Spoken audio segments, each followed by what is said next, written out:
right, we're getting everything going here. Gonna make sure we got to get Josh up here on stage with us. There we go. Josh, you should be able to come on now. And we will hide this because we don't need to see that. So we're a little bigger. Awesome. All right, I'm gonna get us going live here on LinkedIn, and we will be jamming. All right. Question of the day is, what's your favorite type of jam? What's your favorite type of what? Jam. Jam. Oh, there we go. All right. Welcome, everyone, once again to the Exit Your Way Roundtable. I am very excited this week because we're going to be talking about CRMs. And, man, we got somebody here, Josh Curcio from Protocol 80. These guys know how to do it, and I'm really excited to have them here today. You know, we're going to start off like we do every week, and kind of liking this stuff, just be able to get up here and let someone do their, introduce themselves, how they're helping people, and then you get to answer the question of the day. So we're going to get started on that, and then we'll get to Josh, and I'm sure Josh is going to blow us away with his information, and he can answer questions about this. If you're on LinkedIn Live, Facebook Live, wherever the heck you're watching this live, make sure to submit your questions in the comments. Let us know where you're listening from, and we'll make sure to get to those as well. All right.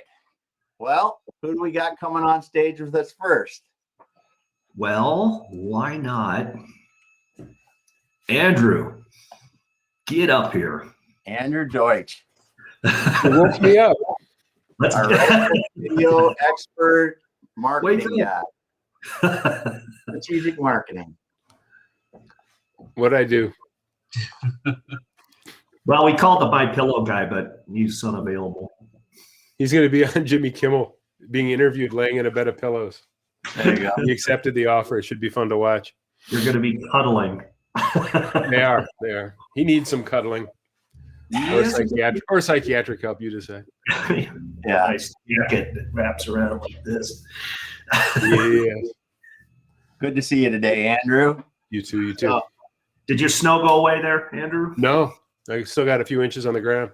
Oh, wow. It's dragging out. Yeah. Yeah, we call it here Cleveland weather amnesia, because every year somebody goes, I don't remember it snowing this late in the year, and the other person goes, well, it's weird because a year ago today I marked down that you said the same thing. Yeah. Oh, good stuff. Because that's for sure. And I think that happens everywhere, though. It does. We've had the record in Seattle. We've had a record string of 70-degree days in April. We never get them, really. I think we've like smashed it. And it's been like 7 or 8 days, which you never do. Perfect. Yeah, so awesome, Andrew. So explain how you're helping people, a little bit about yourself, and then you're going to get to answer the question of the day. Yeah, I've given up on helping people. The heck with them. Yeah. I have those days. I mean, at the core, we help companies go back to who they really are, who is their customer, and how do you build an actual strategy before you get to all the fun, shiny objects like social media and websites and all of those things. So truly building a strategy to help your business grow. And we help our customers convert every touch into voracious advocates for their brand. Awesome. So since Andrew, longtime attender to this, we're going to decide with you which question of the day we're going to ask. Because I have 4 of them written down that I thought were pretty good. Oh, I thought my mic was on mute, boy. But I thought were pretty good. But I think we should decide. So here's question number 1. What is something you think every person should experience in their lifetime? The only thing I thought about that is it could get fairly common answers. And the second question is, what's your personal heaven? Now that one might be thought-provoking. So which one of those 2 do you think we should use today? Well, it depends. How many atheists are there in the audience? Well, I wasn't thinking of heaven in that way. So yeah, that's a good. The picking is good. What was the first one again? it was, what is something you think every person should experience in their lifetime? I think that one's more interesting. Okay, let's do that one. What is something you think every person should experience in their lifetime? Another country. Yeah, I think anyone who believes in the place that they're from is number one, or they think the place that they live is a piece of garbage, needs to experience somewhere else in the world to see that Both none of sides. those are true. Yeah, Neither is true. yeah, that is good, and your global experience certainly has experience to back that up. Awesome Yeah. stuff, man. All right, thanks for helping decide that today. I'll have my people get with your people to charge Okay, my consulting take care fee. of that. Yeah. All right. Thanks so Bring much. the teams. Awesome. Now we got Professor Pete in his office background here. Awesome looking sticky there, looking corporate. Yeah, Those Yeah. are plastic. Those are plastic plants. Just they are not plastic plants. No way Actually, in Pete's world would they be plastic plants. no, that's a You have photo to- from you have one to of our water those customers. I don't know if you have to water. Do you water plastic plants, Pete? Or No, but you basically have to shake them out because they collect a whole bunch of crap and dust. Yeah. yeah. Nastiness. Yes.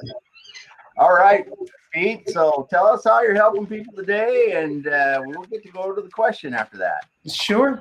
So in addition to being the host of the popular Winning at Business and Life podcast, I'm the president of Office Plants by Everything Grows, hence why I'm screwing around with those backgrounds. And we help companies reduce stress, improve productivity, and receive outstanding ROI through the methodical design and placement of, get this, lush living plants in work environments. Does that sound sexy? Nice. I love it. Yeah. The way you say it, Pete. Well, yes. It's so repeat after me. Lush living plants. Lush living plants. All right. Doesn't that sound really good? So that's I've used that for I've many, been many. called that before. What's that? I've been called that before. Yeah. the first word, anyways, lush. Yeah. So awesome stuff, Pete. So what is something you think every person should experience in their lifetime? I'm going to try and go a little bit off script here because, we could say a lot of other things. But for me, if you've ever experienced with somebody where you have this uncontrollable laugh that just continues to go on and you can't stop it, that to me is what life's all about. I mean, it really is something. And I've had the joy of being able to do that a few times with different people. And I can remember those like it was yesterday. Yeah. And laughing makes you feel so good. It does. It's just one of those things that just revitalizes your body when you do it. Absolutely. Even though it hurts the sides. Well, that's part of the joy. Yeah. And especially start laughing and stuff, and then you forget about what is it you're laughing, but you keep laughing because you're looking at the other person. Yeah. And it's just so great. Yeah, that's awesome. Well, that's a great one, Pete. Thanks for being here today. You bet. Thank you for Look hosting. forward to your questions on the CRM. Absolutely. Looking forward to it, Josh. AJ, awesome to see you again. How are you today? Great to be over here. I'm great. How about you guys? Wonderful. So tell us a little bit about yourself. AJ, how are you helping people? This is AJ. I'm from India, so I'm into the staffing industry, mostly into the IT sector. So basically, I help my clients to fulfill their hiring requirements according to the skills they require. So, like developers, admins, Salesforce, DevOps, and all this kind of stuff. Yeah. So mostly through the nation, throughout the US. Yep. So AJ's hiring IT people in India to support US-based companies. It's all those things. Exactly. You did. Yeah. Awesome stuff, AJ. So what is the one thing you think everyone should experience in their lifetime? No, I want to go with Andrew. So you need to visit a lot of countries to know more about the culture and all this kind of stuff. Yeah, I agree. That was one that I was not expecting, and I think it's a really good one. Yeah, it's funny. AJ and I were just talking about that on the tables about coming. He's never been to the U.S. and he was asking me about that, and I've never been to India, so it's two things we both want to do. That's fantastic. Yeah, that would be interesting. I haven't traveled that much, but I remember my first trip to China, and that was just like you go. I've never realized that how minuscule the United States is compared to just the sheer numbers of people in China. So it's crazy. All right, awesome, AJ. Great seeing you this morning. Thanks for being here. Have a great day, guys. Yep. All right. So what's the little circles down here in the corner with the slap?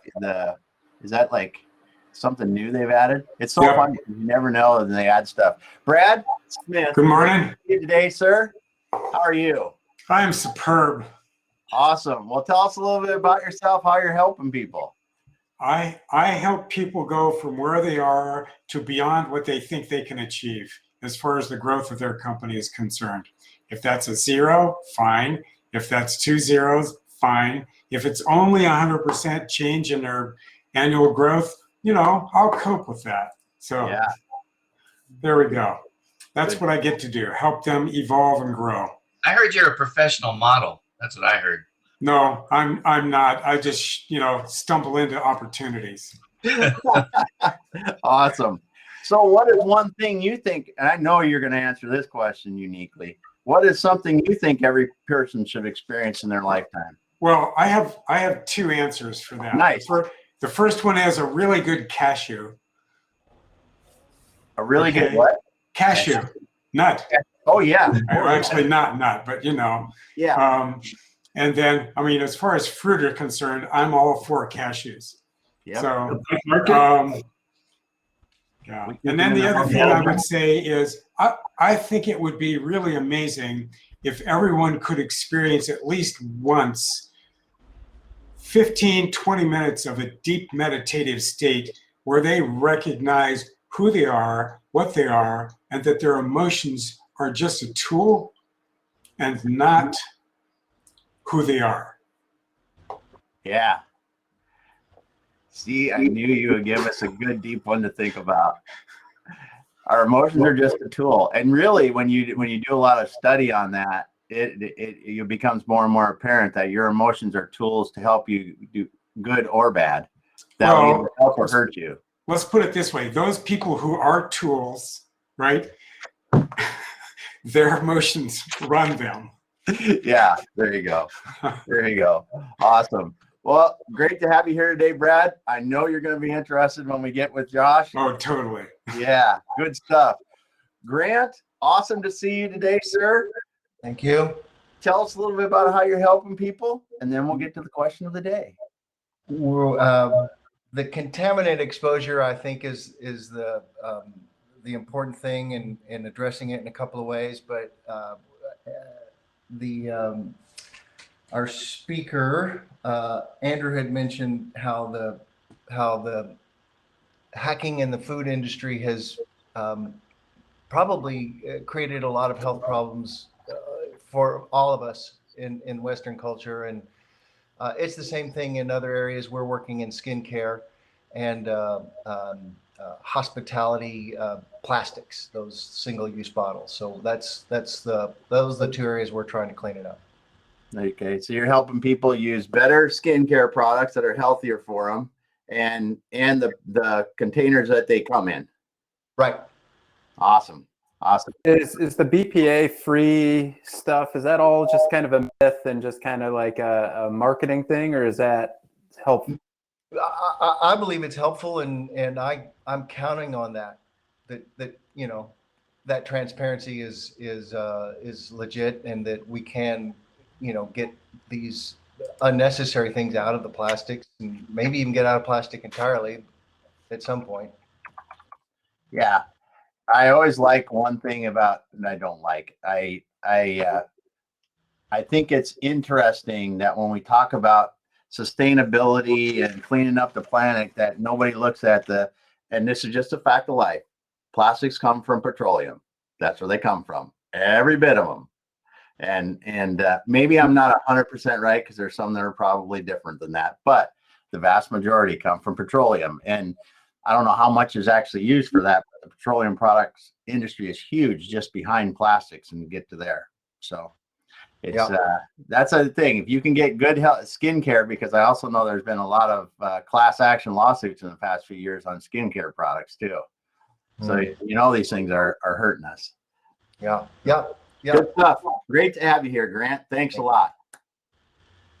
All right, Jacob Warren. Good morning, everybody. Oh, sorry, Jacob. Grant gets the question. What is something you think every person should experience in their lifetime? Yeah, there's some great answers. Travel was the first one that came to my mind, and it's about experiencing the other. And as someone just mentioned before me about shifting identity away from what's so useless. Yeah. Good stuff. Thanks so much. Have a great rest of your day, and we're going to get on to CRMs here soon. So Jacob Warren, our bearded friend, how are you today? Great. The beard is coming along nicely, and life is good. So essentially, I help people with all things related to IT and cloud. Make it simple, make it effective, and make it where you can do your job better. That's the best way I can summarize it altogether. So as far as the thing that I think everybody should experience at least once, and Damon, I know you'll love this one, is what it feels like to be on a high horsepower motorcycle and grabbing that throttle and just rolling it on. There is nothing better than that in the entire world. Yeah, that's a good one. And yes, I know what that's like. It's something. Yeah, very cool, Jacob. Thanks for being here today, my friend. And one thing Jacob didn't say about what the best IT person is the one you don't even know is there because it's working all the time. Awesome, dude. Con, wonderful to see you today. It's good to be among friends. Glad to see you. I'm just so happy when we hear your soothing voice. So tell us a little bit about yourself and how you're helping people, man. Well, the easiest way I've found to explain it is I help my clients build the talent pipeline that they need to execute their strategy.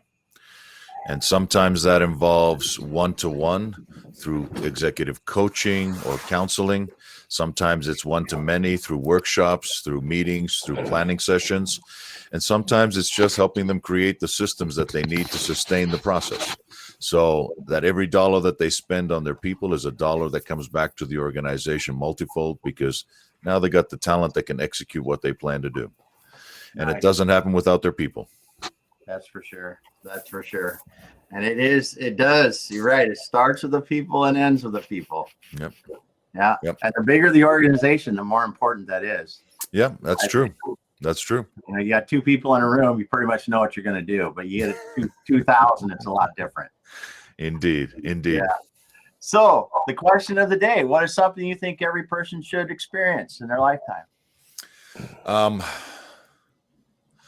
For me, I think it's witnessing the miracle of life, having the opportunity, whether it's your kid or even a favorite, a beloved animal within the family, a fur baby, whatever it is, when you have the opportunity to witness that miracle of life and hold that creature in your hands, there's nothing quite like it.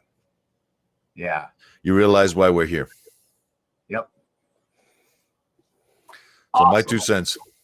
Awesome. I can't drop this one, Ira. I can't drop the mic on this one. It's attached. No, that's incredible. I have the same problem.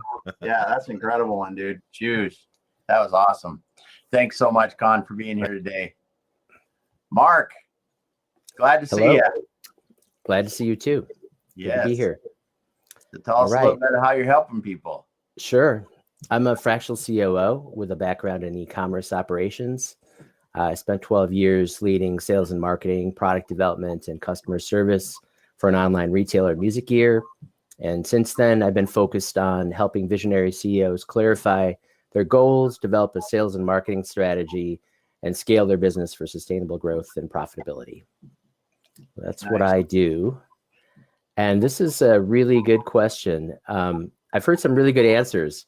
They're all good. The one that came to mind for me, though, is immersing yourself in another culture. And with that, also deliberately putting yourself in situations where you're in the minority to gain a better understanding and increased empathy for what that experience feels like. Yeah. So that's something I've tried to do, deliberately from time to time, whether that's going to, I don't know, it could be going to like an all black church, for example. Yeah. And, but preferably a sustained experience, like more than just a one-off, something that you do on a regular basis. Yeah. Immersion. That is an immersion. Yeah, that's what it is. It is interesting. And even for it, like you said, it can be right around the corner. Yeah. Right around the corner. Right. And that awareness of different cultures and different how people live their lives is really, really valuable. Really valuable. Yeah. And travel can be a part of that too, which is nice. Awesome. Great having you here today, Mark. Thanks. Hey, if you got a minute, never mind. If Mark's got a minute after, I want to talk to him quick.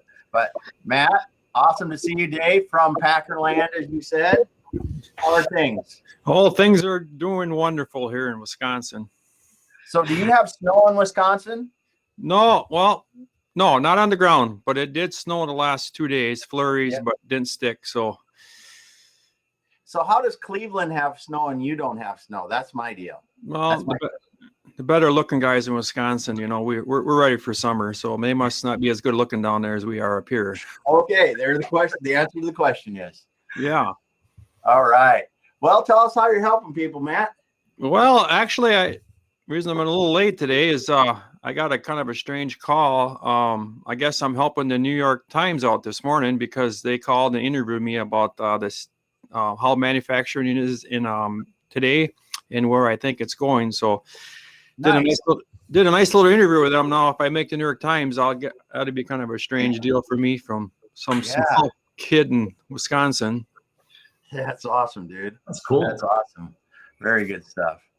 So what's your business? Oh, my business is we're in the CNC machining, and I know Iva did a great thing, but I forgot what he said because I'm not really presenting myself. But what we do is make precision metal parts for the manufacturing industry. Yeah. Mostly high complex short runs, and that's what we do. And don't you specialize in more round stuff too? You said when we were talking one time. Yeah, more round stuff with side features. Yep. And if you're in machining, you know how hard that junk is. I don't mean junk in the fact that you're making junk, but those parts, in my slang language for it, those are difficult to do. That's for sure. Just look at your website and you'll figure that out. Yeah. Not much in my head. Yeah, good stuff. So, what is something you think every person should experience in their lifetime, Matt? Can we guess the answer to this? Yeah, go for it. It had something to do with the Packers? The Packers games, Lambeau Field on a crisp morning. Yeah, I would definitely go to Lambeau Field and experience it. It'll definitely get you in a football mood. Yeah. I personally, though, I'd rather go to the Badger game because the Badger games feels more like a high school game. They got the band playing and there's more energy. Where Packers, we like to drink a lot of beer up here, and sometimes we get a little rowdy. Yeah. That third quarter gets kind of ugly, huh? Yeah. Plus, we're pounding on those Oakland Raiders, then it's really a party about the first 2 minutes of the game because we got such a big lead already. Oh, good stuff, Matt. Still no Super Bowl wins. Yeah. Keep drinking your beer. You'll be all right. Okay. I won't get depressed then. All right. Good stuff, Matt. Thanks a lot. Yep. Have a great rest of your week. So who else we got coming up, Andrew? I think that's it. All right. If you haven't gone on the stage, let us know. I'm checking out. We got John Buglino is on LinkedIn. We got Boyana Akpara is listening to on LinkedIn, and Bonnie's on LinkedIn this morning. So thanks for being there with us. We're going to get going with the presentation after we finish talking to the people on the stage. And we will end with Josh so he can tell that. So Ira, go ahead. All right, let's see. So I basically help people get discovered online. That small business owners who don't have a digital audience. I don't care how good your website is or how pretty any of your shiny tools are. If no one sees you, then there's really not much point. You got to be found. So how do I do that? I have 300,000 followers on social media. That's how I help. I work with the business owners. We develop whatever part of their strategy is not correct, whether that be their website needs help or social media game needs help, or they need new graphics or new videos, their SEO is broken. We do all those things. So that's how we help at Bowman Digital Media. Small business owners, usually in the service industries. That's what I specialize with. All right. For the experience that I think everybody should experience at least once in their lifetime is a live concert. So I don't care what type of music you're into. It's always very, very different. And I would dare say life-changing when you see your first concert. I agree. That's a great one, Ira. So, Andrew, what do you have for us today? So yeah, Damon and I founded Exit Your Way, and we help small medium business owners build their businesses up and sell them for more money, and get them to do the things that they want to do. So still working on that, I think. But yeah. Well, we never know how to say it because really we're the architects of the deal of getting them there. And it's interesting in the way that has to happen to do what we need to do. We're part coach, part technician. So, but something everybody should experience. I mean, some great answers there. A little surprising, but I guess I got to go back to Khan got me on that. I didn't think of that too. The birth of my daughter, that was such an experience. And I just when she came out, it was just, involuntary. You just can't even breathe for minutes. It's unbelievable. Or skinny dipping up in Lake Superior. We're going to get back to Wisconsin. I thought about that, but no, all that's good. But I think everybody should experience. It takes a little bit of a learning curve, but fresh tracks, man, up in the mountains, first thing in the morning, no one's out there, jumping in, tits high in the snow. There's nothing better. That's a great one. That's a great one. Yeah. Especially if you don't know how deep that snow is. It could get scary. As you start to go past your knees, you're like, whoa, how far just down? Keep those tips up, and there's only one way down. Yeah, that's great. Well, I'll go quickly. As Andrew said, co-founder of Exit Your Way, we're helping business owners grow their businesses so they're making more money today and they're ready to do whatever they want to do when they're not ready to be in their business anymore. So it's sometimes we're going to help them get ready to sell, sometimes succeed, sometimes we're just helping them get their business back under control so they can make the money they want, so that when they are ready to do whatever they do, they'll be able to do it. So it's it's funny, but we work with clients usually multiple years to get them to the point that their business is going to be good to sell for the money they want or is running like they want. And in fact, I just got a call this week from a client that I have not worked with personally. I worked with them for about 1.5 years, and I haven't worked with them for 2 more years. And they called me back and said, "Hey, I've continued to grow my business after you left, and now I'm ready to sell my business." And he's going to be able to sell for about 6 times what he did when we started. So this is just helping people do this brings joy to Andrew and I, be able to successfully do this stuff. And even just in his example, making more money throughout the last, whatever that was, 5 years since I've known him, has been just awesome. So that's what we do. As far as something I think every person should experience in a lifetime, there's been a lot of good ones that came up, and the another country experience, that Andrew Deutsch hit it right off the bat. I think that was a life-changing thing for me. It really was, especially when the first time I left the country when I was 25 and backpacked across Europe for 30 days. And you just really don't understand what things are like. But the one thing that I think is in the miracle life, boom, that's another one, just about makes me cry just thinking of it. But the last thing I think is to experience just one of those moments when you're just sitting there with family, friends, whatever it is, and you just feel it and you go, this is just a perfect moment. It could be you sitting by yourself, outside in the sun, enjoying a cold drink, just so relaxed and so in the moment. You're just like, man, I just love being right where I am now. And you just feel it through your whole body, how that is.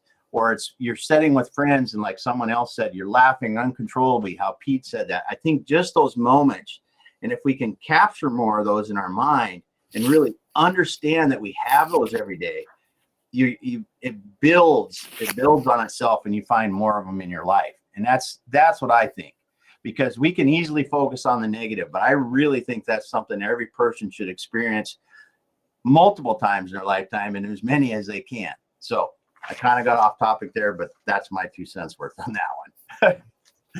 So Josh, tell us about how you're helping people, and then we're going to get to the program. I'll share my screen here, and that will maybe help. Can you guys see it? Oh, and while Josh is getting ready, I wanted to make sure to mention too, next Tuesday at 9 a.m. we are Pacific time. We are doing our Entrepreneurial Accelerator Blitz. We did it on Remo last time. This time we're doing it on live. We're going to see how it goes on live. We're modifying the program a little bit. So if you're listening on LinkedIn or Facebook, it's going to be growing there. On Ira's profile, and we are also going to be answering questions and doing that kind of thing as well. So Josh, without further ado, tell us how PA's helping people and a little bit about CRMs. So Protocol 80, we're an inbound marketing agency. We primarily work with manufacturing companies like Matt's. A lot of time they're contract manufacturers that are producing a part for someone else. We write blog content for them, ebooks, white papers, all that fun stuff. One of those things just happens to be CRM. The question, everyone took all the deep that are good. So I'm going to go a little less deep and say a really good cup of coffee. I still think back to this one cup of coffee that I had in Chicago, black, and you could taste blueberries in the coffee. And like, I can still taste that on my mouth. So that's mine.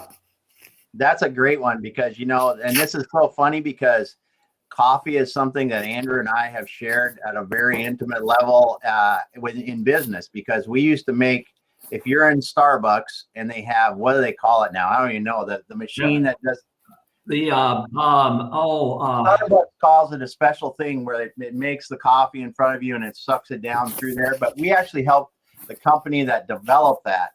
And I remember one day Andrew and I were in the company. Clover. Yeah. The Clover is what it was called, but I think they call it something else now in Starbucks. But no, they still have them there. Clover. Yeah, so it's the Clover. So if you go into one of the more higher end or their fancier Starbucks, you can get the Clover coffee. And Andrew and I were doing a sales call, and they pulled out some coffees. They go, oh, here's some of our test coffees. And I just remember their grinder was special and blah, blah, blah. And they're making it and giving us these basically little cups of coffee.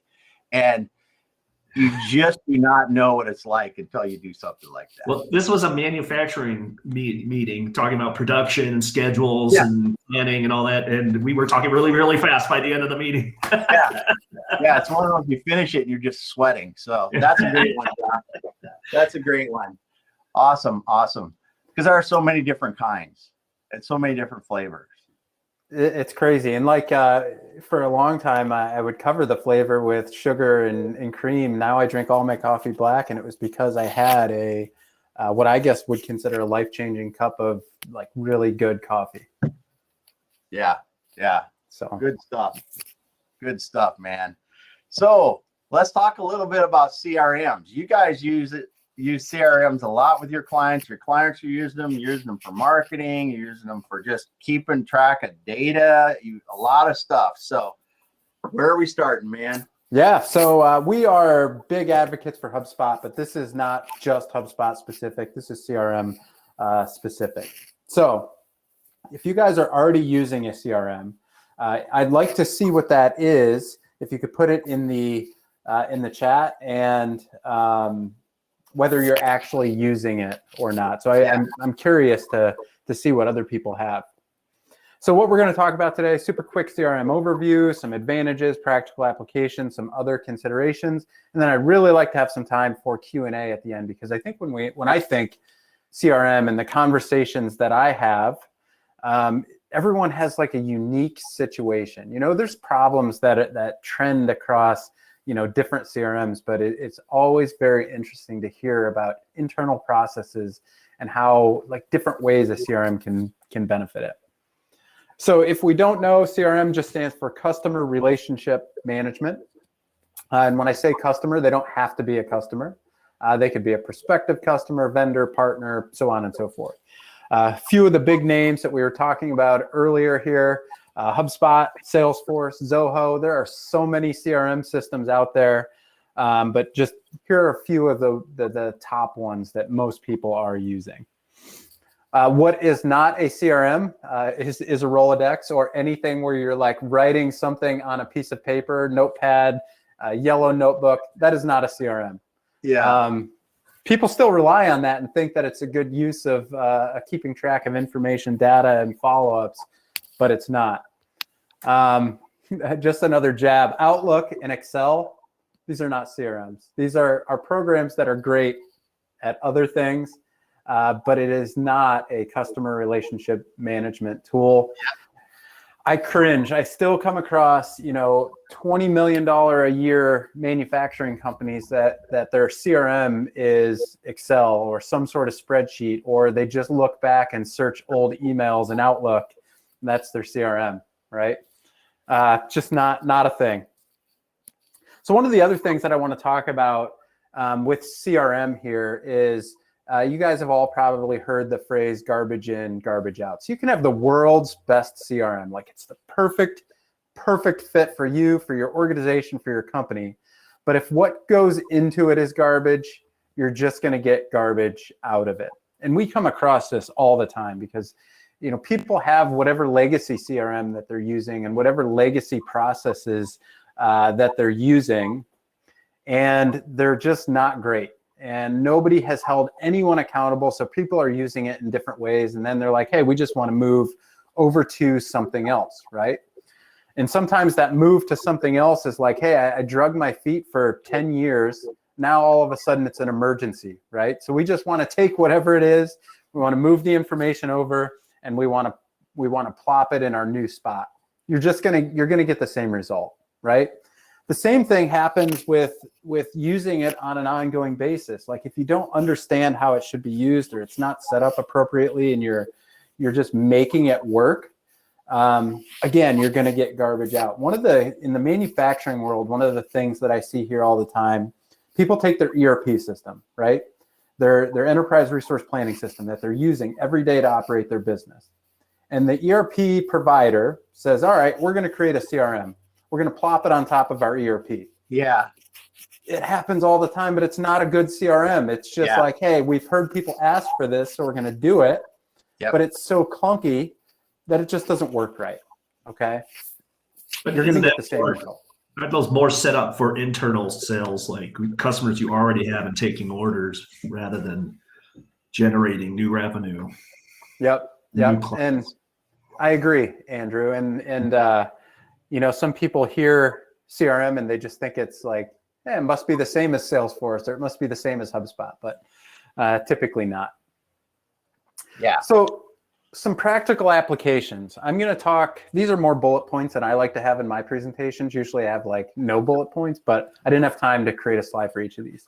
Practical applications. Sales is the first one. You know, whether you're selling internally to your current customers, or whether you're talking to people that are new prospects, net new leads. And Brad, I see your question there. Yeah, I'll talk a little bit about automation and CRM. So when I think of sales, some of the things I think of are pipeline. What are our opportunities? And are these opportunities that are net new opportunities where I've got a new lead and I need to follow that sales process through to the point where it's either closed won, closed lost, stale, or whatever that process may be. We need to identify what each one of our opportunities are, because that's where money is on the table. There's so many times where businesses have money that's on the table, but they don't have the proper steps to follow up or make sure that whatever that opportunity is followed through completely, where it never becomes a reality. Like the number one example I can think of is contractors here in our area. Like you can call a contractor, try to get a quote for a kitchen remodel. Maybe they show up, maybe they don't, but they never follow through on that process. So much money left on the table. Yeah. Yep. Beyond pipeline and just beyond tracking the sale itself or the opportunity, configuring, pricing, quoting, a CRM should be able to support that and help that. Being able to see the history of any conversations, again, whether this is a customer, a prospect, if I can look back and say, hey, I talked to Damon 3 years ago about XYZ, and I can find that without having to, search my email, or let's say I win the lottery and move to Las Vegas with Brad and I have no internet, right? Now someone else can look at that record and see my conversation with Damon 3 years ago. The history is awesome. Following up with people, with individuals, whether you had a phone call, you either were able to connect with them, or you had to get a voicemail. What's urging you to take that next step to be able to say, well, I called this person 3 days ago, got a voicemail, I need to call them again. Being able to use your CRM to create that task to remind you, because we're all human and we're going to forget. Efficiencies. So as a sales rep myself, I want to find any efficiency that I possibly can to save time in my day so that I can do all of the other things. That might be things like email templates that I know work. It might be automation. Brad, you talked about automation. What's the difference between Salesforce automation and CRM automation? I'll get into this a little bit more, but there's marketing automation, which happens after someone takes engagement with your brand somehow. Like they download an ebook, they download a guide, right? And then a series of follow-up emails over time frame makes sense. But also as a salesperson, I can create automated steps that happen where I engage with a prospect once and my follow-up emails go out automatically, or I'm assigned a task to call someone automatically or connect with them on LinkedIn automatically. That's all efficiency in being able to prioritize my day. So that brings me to prioritization. Who are the leads that I need to follow up with? Who are the customers that I need to contact? All of that. Transparency between teams. This is really good if you're working with an agency as well, in whatever capacity, whether it's someone that's supporting your sales, your marketing, whatever that may be, or between your teams internally, your account management team, your customer service teams. If they can go and look at a record and what's happening with an account, that transparency is all there. They don't have access to your email, right? They might not have access to your spreadsheets or know where to look in a spreadsheet. That's why a CRM is a central location where they can go and they can find that. And then the last one that I have here from a sales perspective is reporting. And this is one where, like, recently this has been near and dear to my heart, and where I've been spending a lot of my time in my CRM and our CRM and our client CRM is building reports that help the teams, the business owners, make decisions and understand how their business is performing based on the data that is input in their CRM. But I'm going to go back to this slide. If there's garbage going in, there's garbage coming out. So those reports are useless, right? Yep. Andrew mentioned earlier how there are tools that are associated with Salesforce that might not be specifically customer driven or sales driven. I'm going to play the devil's advocate and say, some of those customer service tools are what can help us continue to grow our brand and be better providers and sell more to those people because they're getting great customer service. So I love the fact when you can have a CRM that incorporates customer service features into the CRM. And when I say customer service features, here are a few that I'm referring to, issues that might come up. Something as small as a shipping issue, like, hey, I was supposed to get X amount of parts, I only got this many, or half of them were broken. NPS, which stands for Net Promoter Score. You know, who are the people that are going to be our advocates, our raving fans that are going to refer us to someone else? Or who are the people that are not happy with us right now? I'd rather have a conversation with those people that are not happy right now than to get fired 3 months later, right? Yep. Try to fix the issue. Surveys. This is something, you know, a lot of manufacturing companies are doing even to maintain their ISO certifications, or regular quarterly surveys. You know, that information should be stored in their CRM. Status and happiness. You know, what are the statuses of all of your customers' projects as they're working? How happy are they? Requests, anything like that is all helpful to have in one spot. And again, transparency. And then the last practical application before we move along is marketing. So marketing and CRM, two different things, right? Your CRM is your customer relationship management. You usually have sales teams using it, customer service teams using it. But if we can incorporate our marketing activities and tie that to what is happening in our CRM and the conversations that are happening in our CRM, our marketing will be better. And vice versa, if our sales teams can use the information that marketing is creating to make better conversations or have better emails, certainly that's going to be beneficial as well. So segmentation and personalization.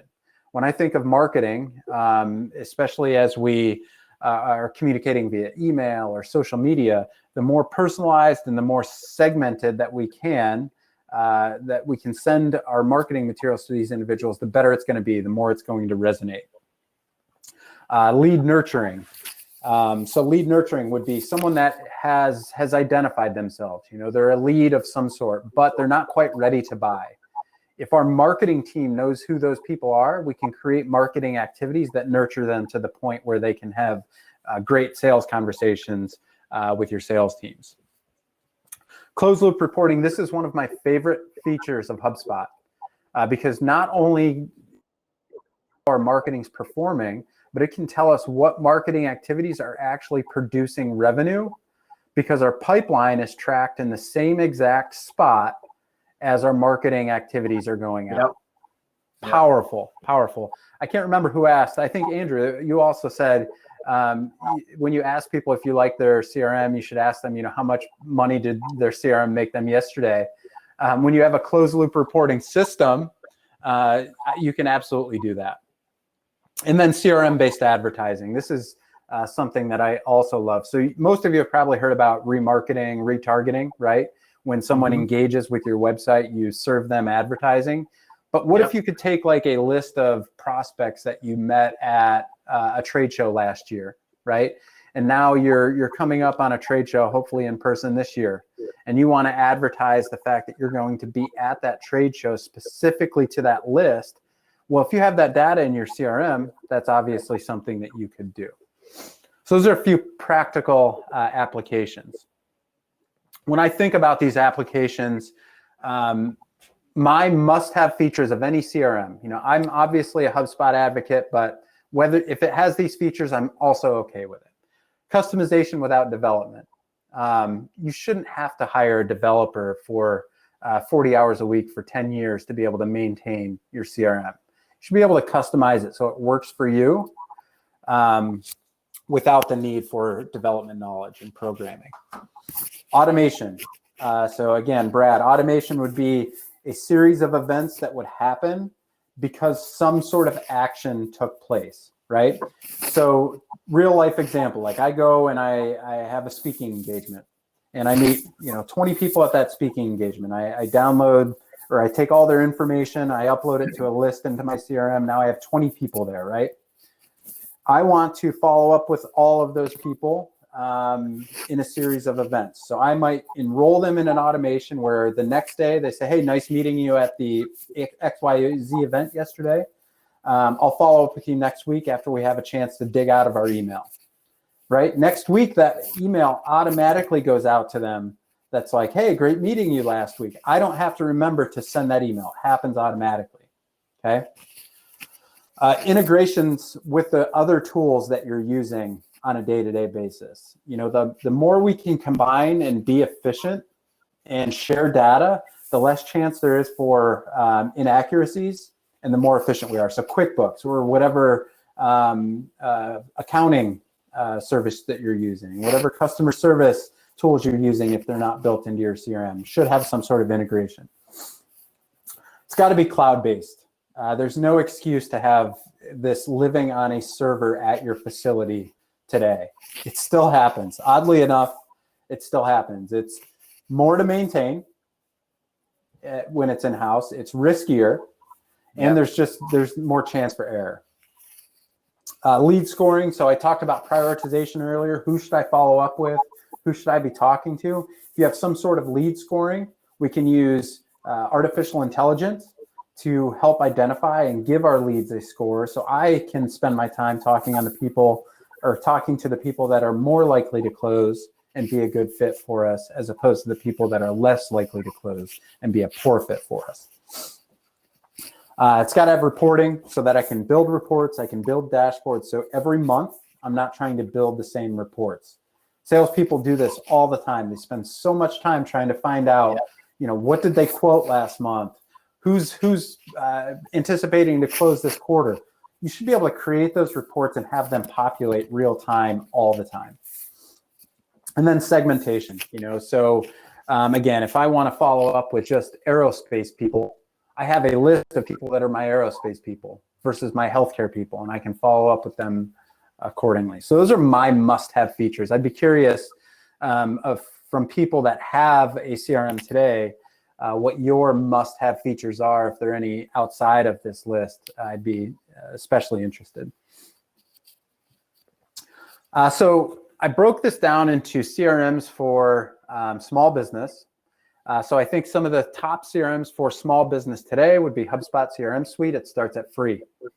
You can't beat that price point. You customize it for free, and you know, as you grow and scale your business, you can add on and go with the different packages that have the additional features, but it starts at free. Another great one for small business. Keep, K-E-A-P, is a small business CRM, and then Monday.com is a slightly newer one that's been coming on the scene that works well for some of the small businesses or solopreneurs. Yeah. When we look at enterprise, that's where HubSpot still there. They've made some significant growth in building out their enterprise level tools. But then you've also got your Salesforce, your Dynamics, your NetSuite, and your Freshworks, which was kind of an offshoot from Freshdesk. They've built their own CRM that really works well with the enterprise ecosystem. And then a few final notes of importance. I want to, again, just once again, circle back to my garbage in, garbage out. That's still one of the most important things that I'm going to stress. But you're going to continually get garbage in if you don't have these things. Accountability. You got to be using it, and it's got to start from the top down, right? The CEO of the company, the owner of the company, has to be strict and demand that this is being used, right? They have to believe that it's going to be a useful tool. The sales manager, the director, the VP, whoever that may be, needs to make sure the teams are using it, and that's where the information goes. One of the things that I like to ask when we're working with a new CRM customer is it in the CRM? Like, they reference something and I say, is it in the CRM, right? Before I ask anything else about the details, is it in the CRM? If you continually ask that, then it's going to be a thing that they're going to remember to do. And I also recommend keeping the tab open, or the software open, so that it's always there, just like Gmail is, just like Outlook is. Yep. Ownership. So when I say ownership, what I'm referring to is like, who owns the responsibility for maintaining lists, Who's deleting the stale contacts?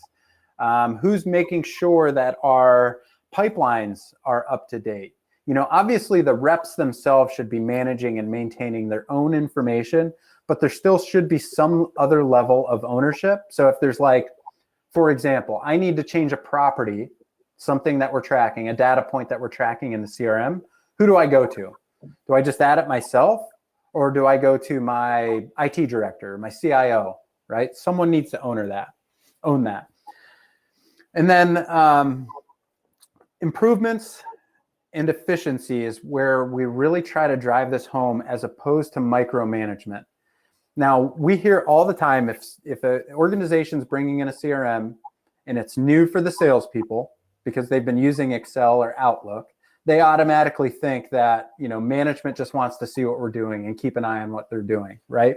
Sure, that's helpful, but that's not why. And that shouldn't be the reason that we're driving home the use of the CRM. So we want to focus on, this is here to make you better and make you more efficient and essentially make your job of sales or customer service or account management easier. But then I also want to add in this, what gets measured gets managed point, right? So while it's not about micromanagement, if we're a sales team, we need to be reporting on all of these different, things to make sure that we're achieving our goals. And when we are using a CRM, it can be more than, hey, did we hit our sales quota? Did we hit our revenue? Because that's an easy one, right? We know when that happens. But did we do the activities to make that revenue goal happen, or did we miss the activities which made us miss our quotas, right? So what gets measured gets managed.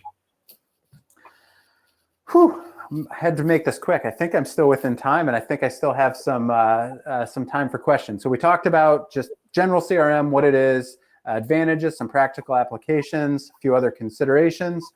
But I also want to leave time for questions. I know there was some stuff coming through the chat, and I saw Ira was doing a great job of responding to some of these. Yeah, so we've got some questions.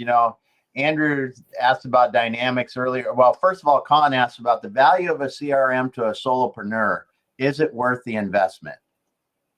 And I think that's a good question. And I think you answered partially because HubSpot free version, yeah, it's worth it then, obviously. But even if you go with the more advanced HubSpot, it's $50 a month. You're talking $600 a year.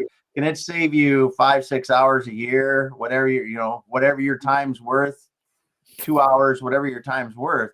It's going to save you just in time savings alone if you take some time to set it up right. Also, just think about what Josh talked about with segmentation. Just as one example. So you met all these people at trade shows, or you're looking for people in aerospace, there's so many ways to get your money out of CRM. And as you start to grow, look, solopreneur. So I started one-man band Con, and now I have 4 people on my team. So now everything that I've done, that's like Josh says, garbage in, garbage out. But because I've been putting it in, meticulously from the beginning, now they can go back and see who I talked to, what I talked to them about, what type of contact was it, where did we leave things. They don't have to ask me all the time, hey, what's going on with this account? Because I've been so trained on how to use CRMs over the years. Even by myself, I was doing it. Now that I'm not by myself, it's a huge benefit. Otherwise, as a solopreneur going into a small business, I would have to do a lot of backtracking and explain, catch people up to date.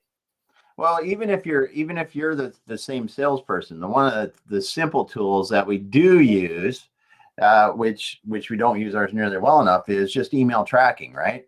If you can go and look at somebody and go, what emails did I send to that person over the last 2 years? You want to be able to go back as far as you can, and not just like me sending, but if I have mine and Ira's or Andrew's and whoever's together out of the whole team, that's so much more powerful because you see the conversations going on. And then if you add that to where you actually run your tasks, your sales or marketing tasks through there. So if there's a call event and you actually take a note, like you can do on your phone, you can call somebody from the phone and it's going to prompt you to put a note in about that call. When you do that kind of stuff, and somebody else can see that, okay, your customer service person called them and they said this when they were on the phone, or another salesperson talked to them and did this with an email. It's so powerful to understand that whole history and how you should approach it. Even if someone's just gathering more information about them personally, hey, they really like football, or whatever it is, they got 2 kids, just those kind of things that can help you create a more meaningful relationship and do a better job. So good stuff. So we answered the solopreneur one. Andrew asked about dynamics. You have Andrew likes dynamics because it's Microsoft. No, I'm curious about it. I mean, actually, and Josh did talk a bit about it, but the big frustration I have with all CRMs is that we use Outlook so much. Calendar and everything goes through Outlook, and I've never really found one that works really works well with Outlook, which is a product I use all the time. And, I know people actually even try to take Outlook, like you said, and make it into a CRM, which is just not, I can't figure out why Microsoft hasn't solved this problem. Yeah. Microsoft makes it really challenging to do things with their system. They want to be the source, right? HubSpot integrates with Outlook and with Calendar, and they've been improving that. It's not quite as good as the Gmail integration and Google Calendar integration, but it still works pretty well with Outlook. I was working really well with Outlook at Salesforce when I worked with Thomas Printworks back in Texas. We had all our calendar stuff integrated, all the emails. So every email that was sent out, we basically had a couple different ways that we could do it. A VCC email address that you could put in every email and it would automatically log. Or if the contact was loaded, you could just pick them. You have to have basically like an extension loaded, but then you could pick them as you were sending it. So I'm not sure what you're looking for, but Salesforce, I thought, did a really good job with. Well, and HubSpot does too. I mean, I've been testing ours for quite a while with the Outlook integration, and there's a couple things that I really like about what HubSpot does is it does have the BCC and pushes it over into HubSpot, but it also gives you the read request automatically. You can go back and look at them. And then I haven't got beyond that, but the one thing that I see about HubSpot that we've got Pipedrive now and we don't use it very well, but it's got the integration with Outlook and stuff, but we don't use it very well. I'm really curious to see how you can take like a HubSpot that has the email marketing and some of the other stuff built into it and eliminate the need for a CRM and like MailChimp and be able to really combine that into one system that works better. And if you can do the calendar, that'd be way awesome to be able to work in one spot to see that stuff. Yep. So HubSpot does all of that. Yeah. And Salesforce is good, and I think Dynamics is a competitor to that. But like Josh was saying, those are enterprise solutions, right? So it's difficult. You need an extra person to manage those. Yeah. Well, it also gets expensive, right? So I really like Salesforce, and I don't want to hurt Josh's feelings, but I like Salesforce more than HubSpot. And I'll go to war if money was no option. I'd go to war with anybody's CRM using my knowledge of Salesforce. But the fact is, it's super expensive. And to Josh's point, sometimes you do have to spend money developing the Salesforce solutions with their team and integrating it. And I haven't had that experience with HubSpot, so I don't know how that would work. But you can't. All this, there is no perfect solution, but every business, you have to figure out what is going to work best for you. But I will tell you this, if you're in business and your CRM is only for sales folks or only for marketing because of the cost, then you're missing the greater point of how the CRM can help. For example, one of the last major deals that I had at ARC, it was $100,000 plus order. I got the order. It was in my forecast. All kinds of notes, all kinds of moving it through the system, the reporting properly. When we placed the order, production had zero knowledge it was coming. They didn't have access to the CRM data. So when I drop it in, they didn't have the materials ready, and a normal turn time was extended out by almost 30 days because we had to get the materials. Yeah. So you not only have to, give your sales team and your C team access to that data. You got to make sure your production, your procurement, everybody's got to have access. Otherwise, you're hamstringing yourself. Yeah, that's great. Good stuff. Well, as I knew, it would be hard to finish this thing by 9, but I just want to say thank you so much, Josh, for helping us today understand CRMs better. And I just realized now when you're doing the presentation, did you paint that wall HubSpot orange? I think it's more of a coincidence. We're moving offices, and my new office wall is not orange. So okay. I was wondering that. I just realized that today when I was watching the presentation. But thank you so much. Thanks for being here once again and just sharing your knowledge, because this is something I think a lot of people, as we had our last event and briefly talked about it, knew that this would be great information, and I think it was. So, Andrew, take us away. Remember, everyone, if you want to see our Entrepreneurial Blitz, Accelerator Blitz, Tuesday, 9 a.m. Pacific time, just join us on Ira's LinkedIn profile, on our Facebook page, wherever the heck you're at, and we'll talk about that Monday or Tuesday. Yeah, it'll be on YouTube, Facebook, and LinkedIn Live. So Yep. Good stuff. Andrew, take it away, man. Yeah, well, we ran over, but I think Josh, thank you very much. This is great information. CRMs, everybody's interested in that, and it's it's just a difficult thing to master. So work in progress. So thanks very much, and also kudos to Damon, who I think the question of the day is, what's your favorite narcotic after knee surgery? Since he just got out of that yesterday, and he's here, so Yeah, actually none. That's good. That's good. Yeah, it's like Willis Reed, man, in the Knicks. He's finishing back in the game. Well, I was lucky. So it wasn't that major. Go back to the tables and hang out if y'all want, and love to chat with everybody. He didn't miss it because of COVID. He wasn't letting no little knee surgery stop him.